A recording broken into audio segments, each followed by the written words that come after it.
Sir ये क्या है? देखिए, आप दोनों अपने अपने ड्रेस पहन लीजिए, आपका इंटरव्यू इन्हीं ड्रेसेस में होगा। बट सर ये ड्रेस तो काफी छोटी है।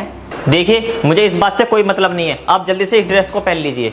थोड़ी देर में इस कंपनी के मालिक आते होंगे, उन्होंने ही बोला है कि आपका इंटरव्यू इन्हीं ड्रेसों में होगा और उनको इम्प्रेस करने के लिए ये ड्रेस कोड रखा गया है। समझे आप लोग?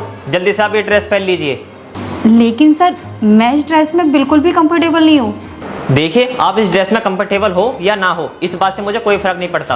आपका इंटरव्यू होगा तो इसी ड्रेस में होगा। जल्दी से आप ये ड्रेस पहन लीजिए। ठीक है, आप जल्दी से रेडी हो, मैं आता हूँ। पर सर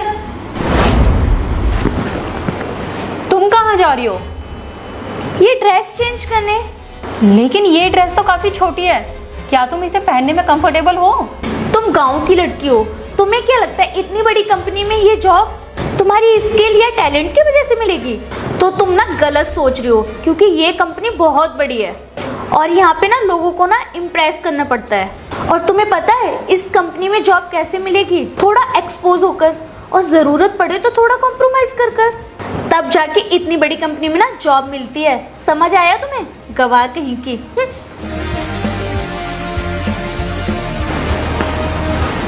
कैसी लग रही हो?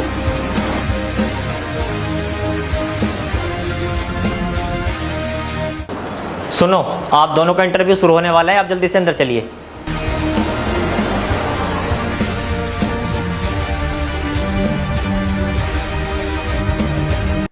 तो हेलो गाइज, मैं उम्मीद करती हूँ आप सब अच्छे होंगे। थैंक यू सो मच मेरी इस वीडियो में जुड़ने के लिए। आज हमारा फैमिली कंटेंट है कि उस पर हम आज रिएक्ट करेंगे। ठीक है, देखते हैं आगे। चलो स्टार्ट करते हैं।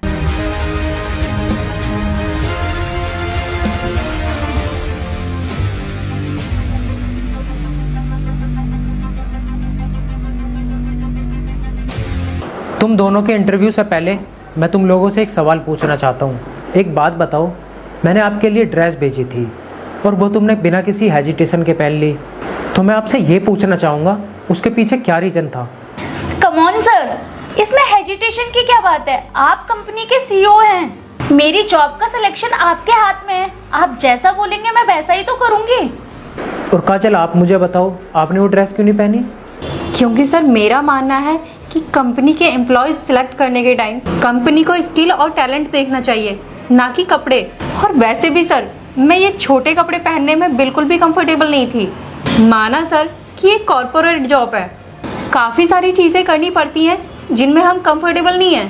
पर I am sorry sir, expose करने वाली ड्रेसेस मैं नहीं पहन सकती।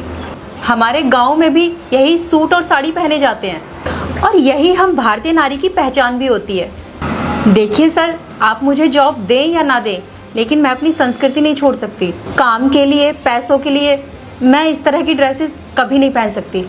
क्योंकि सर हमारे माँ बाप ने यही सिखाया है कि तुम्हारे कपड़े देखकर या रंग रूप देखकर अगर कोई तुम्हें जॉब दे, काम दे, तो वहाँ नौकरी कभी मत करना, क्योंकि वहाँ तुम्हारे टैलेंट की कभी कदर नहीं होगी।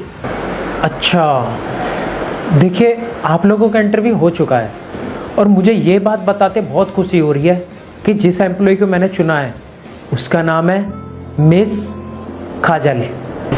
व्हाट सर, आपने अभी तक एक भी क्वेश्चन नहीं पूछा मेरे से। इंटरव्यू तो अभी शुरू भी नहीं हुआ है। जब आपने मुझसे एक भी क्वेश्चन नहीं पूछा तो इंटरव्यू खत्म कैसे हो गया?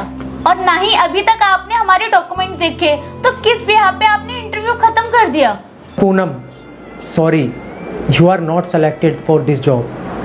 सर ये आप क्या बोल रहे हैं? आपने तो बोला था ये ड्रेस पहनने के लिए और अब आप ही मुझे रिजेक्ट कर रहे हैं। बल्कि सर आपको तो खुश होना चाहिए कि मैंने आपकी सारी बात मानी और इस गांव की गवार ने आपकी कोई बात नहीं मानी। हाँ, मैंने बोला था, लेकिन इंसान के अपने भी कुछ मॉरल और एथिक्स होते हैं। और आपने क्या किया? एक बार भी मना नहीं किया, एक बार में वो ड्रेस पहन ली। अगर कल को हमारी कंपनी में कोई क्लाइंट्स आते हैं और वो तुम्हें कुछ ऑफर करते हैं जिसमें आपका फ़ायदा हो और कंपनी का लॉस, तो फिर तो आप उस ऑफ़र को जल्दी एक्सेप्ट कर लोगी।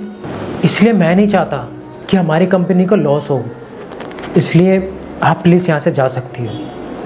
और काजल, आप मुझे अपनी कंपनी के लिए आप जैसे एम्प्लॉय की ज़रूरत थी। Thank you so much sir, मुझे इस जॉब की बहुत नीड थी। ठीक है, आप कल सुबह 9 बजे आ जाना। ठीक है सर, मैं चलती हूँ और कल टाइम से ऑफिस आ जाऊँगी।